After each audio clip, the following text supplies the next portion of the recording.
Don't you know that playing with women is an art, and cheating is what makes a man? Don't you think I'm such a gorgeous husband? I've reached my limit.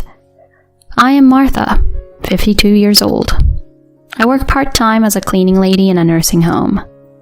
I have been married to a janitor my age for 25 years. We have 2 children, Harry and Jean. They are both college students. One day before work, my husband started holding a bottle I had never seen before, and I was like, huh? Perfume? I raised my eyebrows because my husband had never used perfume since we were married.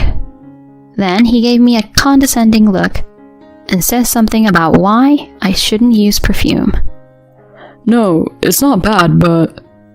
I'm not saying it's bad, but why all of a sudden? I simply asked him about it. And then... A man of any age needs to improve himself. And suddenly... A woman is no longer a lady when she has a child. They just become mothers.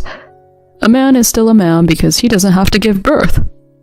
He dodged my question, saying that there might be a difference in perspective here. And presbyopia. You need to take those glasses off right now. You're shifting them to look at things. I'm changing to double vision colored lenses at work because I want to take care of myself at my age. And my husband pulls out a pair of purple-colored glasses from his pocket to show me.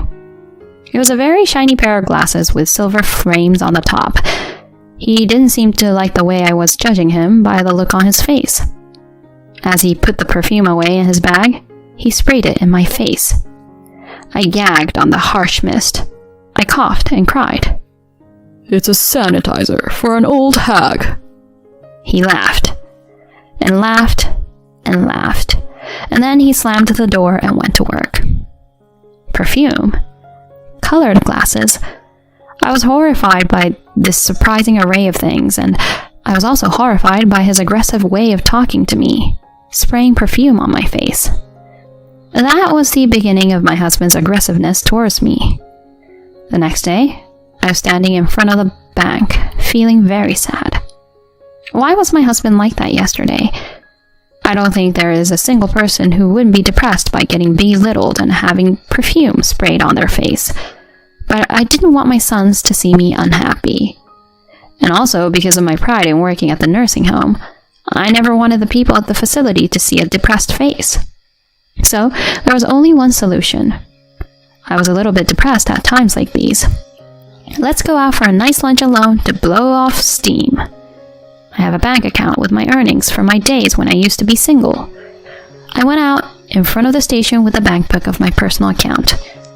My mother opened this account at the post office when I was born, and has been funded ever since. And I still save the money for my cleaning job by separating it from the monthly household expenses.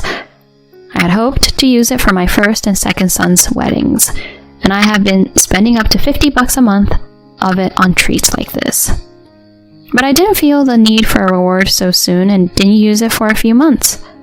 This is a secret course for me. But when I went to the ATM to withdraw the money, I was surprised. I checked my balance, and to my surprise, it was 0. Huh? What? My mind went blank. I rushed to check the contents of the bank book. That's the only place I could think of. I ran home. I was too weak and pale to comfort myself. Did you use the money from my savings account? I hold up the bank book, and he says, I spent it, but so what? That was the dreadful reply from my husband. You spent it? Because we're family, and what belongs to the family belongs to everyone. What kind of philosophy is that? This was to fund Harry and Jean's future wedding and new house. You can't touch it. You say what belongs to the family belongs to the whole family, but you can't just spend it all by yourself, I retorted. Then, a wonderful family project. It's a dirty job you have, isn't it? That's why I have to go looking for another woman. What? A woman? I raised my voice. It was so predictable. Oh God, a woman. Unlike you, I'm young at heart, but think about it. Like I said before, you can't just have romantic feelings for your mother. That's more dangerous, right? But that's on you too, because you're not even trying to be a proper woman. You're just doing a dirty job, like cleaning houses to earn money. I'm a better person than you. I'll probably meet with the right girl. I like young women. They smell good, and they don't whine like you. That's too much for him to say. Just when I confront him about an affair, he belittles me for my age and tells me that I'm in the wrong. What? My blood rushes to my head in anger, and my words become louder. My eldest and youngest sons heard the commotion and came downstairs. They could not enter the living room, so they peeked by the door. My husband did not notice this and continued to talk to me. Don't you know that playing with women is an art and cheating is what makes a man? Don't you think I'm such a gorgeous husband? You don't think so, huh? You're just a mother and a cleaning lady. If you have a problem with me, get a divorce. You can't do it anyway because I'm the one who makes our living. I couldn't take it anymore. The blood rushing to my head exploded with a bang. I'll gladly do it. I shouted and poured water on him. I'm going to clean up your filthy mess, so pack up your stuff and get out now. Pack up my stuff and send it here. Fill out the divorce papers there first and send them to me, and I'll sign for them. He took a scrap of a receipt from his wallet and scribbled the address on the back of it and left. I stood in the room afterwards. Why do I have to pack your stuff? Who has been supporting this house? I trembled for a while in anger, but after 2 hours I began to feel uneasy. Will this house be able to hold up? Well, I'll just have to make do. I'll work more hours at my part-time job. I called out to my oldest and second son who were peeking out the door. It had been 2 hours and they were still there. I'm sorry, Mom and Dad are fighting, but you guys don't have to worry about anything. I'll work more at my job. My eldest son blurts out in response. Dad suddenly changed with his stinky perfume. He said having kids makes him old. He said that we're a burden. What? A burden? Yes, he said he wanted to be young. Having kids is a burden, he said. I reminded myself that this was no time for insecurity. You're my reason for living. I won't let you be inconvenienced until you're old enough to live on your own. My work ethic was ignited. Mrs. Martha, have you been cleaning here more often lately? The one in the wheelchair is Mrs. Lucy. She's one of the residents of this nursing home. Well, I'm in need of some money. I laugh in reply as I move the mop around. But I'm getting fat and I should exercise this much. Mrs. Lucy looks at me and says, But your hands are getting so red. Mrs. Lucy reaches out from her wheelchair and grabs my hand. I was unexpectedly overcome by emotions at such a moment. Suddenly, tears fell from my eyes. It was so bad that even I didn't realize at first that I had sunk to the floor. It is not easy to support my sons as a single parent, but I couldn't sit at home and brood over my situation. I was subconsciously tense. I think I suddenly relaxed. I hadn't had someone hold my hand and worry about me since the separation. Mrs. Lucy's eyes widened at my falling tears, but she gently rubbed my back. What happened to you? Tell me. I've been so grateful for all the help you've given me in cleaning my room. I'd love to hear your story and take the crap out of your mind. I couldn't stop crying anymore. I then talked to Mrs. Lucy, crying. Mrs. Lucy was rubbing my shoulder the whole time. A week later, I was in front of the meeting room of the nursing home. Good luck! Mrs. Lucy held my hand the same way she had that day. I nodded. Shall we go? We went into the room with another person. Inside the room, there was my husband. What are you doing here? Calling me all the way from work? He asks me with a half smile. I work here. Poor you. So you're gonna say, please come home after all? Are you going to get down on your knees and say, you can't make ends meet? My husband is smirking, wearing his new glasses. I sit down opposite him, but even at that distance, the scent of his perfume hits my nose. Do you really think that's why you were called out here? That's all I know. You're saying that you're just here for your own reasons, but it's really because you don't want your 2 sons to see this, right? But that doesn't make any sense. What's with the guy next to you? My husband glares at the man next to me. Oh, come on. You started cheating on me too? But then again, you're still wearing makeup the same way as before. You haven't lost any weight. I guess you're asking me to get down on my knees too. My husband laughs without any sense of shame. He really thinks I'm such a crybaby. He even claps his hands and laughs. The man next to me offers his business card. Martha is here to talk to you about post-divorce property. I'd like to talk to you about your post-divorce assets. I'm Roy Edwards, her attorney. What? In an instant, my husband's laughter stopped. He probably thought I was having an affair with a lawyer. I guess he wasn't expecting that. He gulped. Mr. Edwards is the son of Mrs. Lucy, the wheelchair-bound woman who had approached me before. That time, when Mrs. Lucy rubbed my shoulder, "How can there be such a terrible story?" Mrs. Lucy cried as she spoke to me. She was angry with him as if I were her own. "You work so hard cleaning the room and say cheerfully, 'I'm done,' and smile at me. You know how much you inspire us, and you come up a lot in our conversations at meals. Everyone's always saying how nice you are. We've been talking about how you've been a little down lately." And Mrs. Lucy introduced me to her son. That's how it happened. Huh?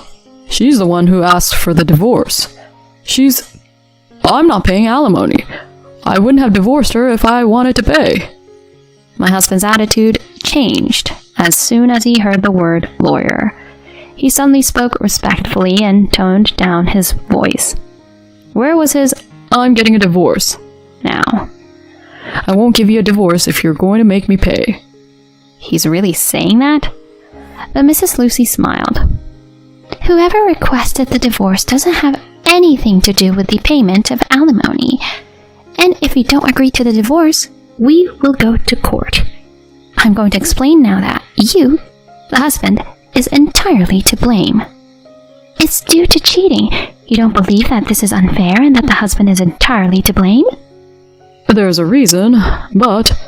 Whatever the reason, you cheated on her. My husband is panicking and tries to make a counter-argument. She's just a mother with a plain face. I heard on TV that you can get divorced if there are serious reasons to not keep the marriage. That's why what you say about a woman's worth is so questionable. Mrs. Lucy is blunt. But the main problem is... Mrs. Lucy pulls out a piece of paper. It was a debit statement for my bank account. As she's holding it up, she says, "It says here that all of these were drawn from Martha's account, but..." Then Mrs. Lucy pulls out another piece of paper. "This debit card is in your name, her husband." My husband nods in a shaky way. He must have admitted that he used it. Mrs. Lucy's voice was slow in contrast to my husband's rapid speech, like a gentle, gradual overpowering. "I see."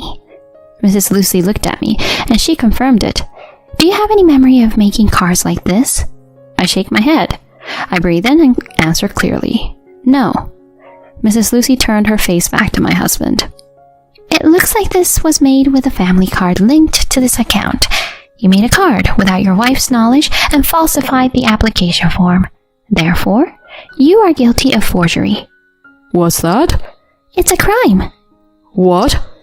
"In other words, it is a criminal matter. A crime." That word carried so much weight. They're words that people don't use in their normal lives. My husband was confronted with the reality of having committed such a crime. "So, here are the card statements. For branded bags, cosmetics, accessories." I don't have it all. I gave them away. "It doesn't matter." Mrs. Lucy brushed it off. "I have to say something. I mean, how could you use your wife's money to buy a present for a woman you're having an affair with?" I just had to butt in. Spending your wife's money while saying that cheating is what makes a man is beyond shallow. But I also thought that those crooked values should be beaten down, and I should cut him off at that point. I have the statement as evidence, so you'll have to pay this in addition to the alimony. Oh. My husband fell off his chair. That is why I called you to be present. Mrs. Lucy gets up and opens the door. Mrs. Lucy told us the story, you know. My sons came in. Oh, you! My husband, still lying on the ground, looks up at them. They both look down at him. So, we're just a burden to you, huh? But we feel like you're the one who's being a burden because you spent our money and put us at a disadvantage. Then my oldest son sprays him with perfume that my husband had left from the house. I'll disinfect you. You get out of our house. He cried the whole time. I watched him for a while. Shall we go? We have nothing more to talk about. Mrs. Lucy urged me to go. We left the room, leaving my husband snotty-nosed and shaking. The people from the nursing home were waiting for us outside. How did it go? Mrs. Judy, a client from the nursing home who was in a wheelchair, was in the front of the group and called out to us. It was fine. Mrs. Lucy's son replied. Everyone applauded. I looked back at the meeting room. I wonder if my husband can hear the applause as he breaks down in tears. I was able to have this ending with everyone at the nursing home, my oldest and youngest sons. In the end, my husband and I were divorced. Mrs. Lucy was right. I got my alimony and my money back. My husband was thrown out, penniless. Of course, I got my alimony from the other woman too. Thanks to that, they split up. I'm no good without someone. I also got an email from him, crying to get back together with me. I'm not your mother. I blocked his calls. The day came when I had to withdraw half of the money from my savings account. That day was my eldest son's wedding. He's wearing a tuxedo and his beautiful wife is standing next to him. You know, my eldest son approached me. Give me your hand. And he places a small gift box on my hand. Thank you for raising me. I didn't know what to give you as a present, so I heard that you needed something to write your name with in the cleaning schedule, so it's a pen. My second son peeks out from behind me. My brother said he wanted to thank you for everything. I wanted to do that too, so I also put in a little something. I almost cried. I'll save my tears until the ceremony. I look up. Thank you, Mom, for everything you've done. Your hands make me and Jean proud. I look at my dry hands, and the bride holds them for me. I know a good hand cream. I'll buy some and come over. Thank you. I squeezed her hand back. Thank you. I live with the happiness that comes from being surrounded by so many people that I love over the years.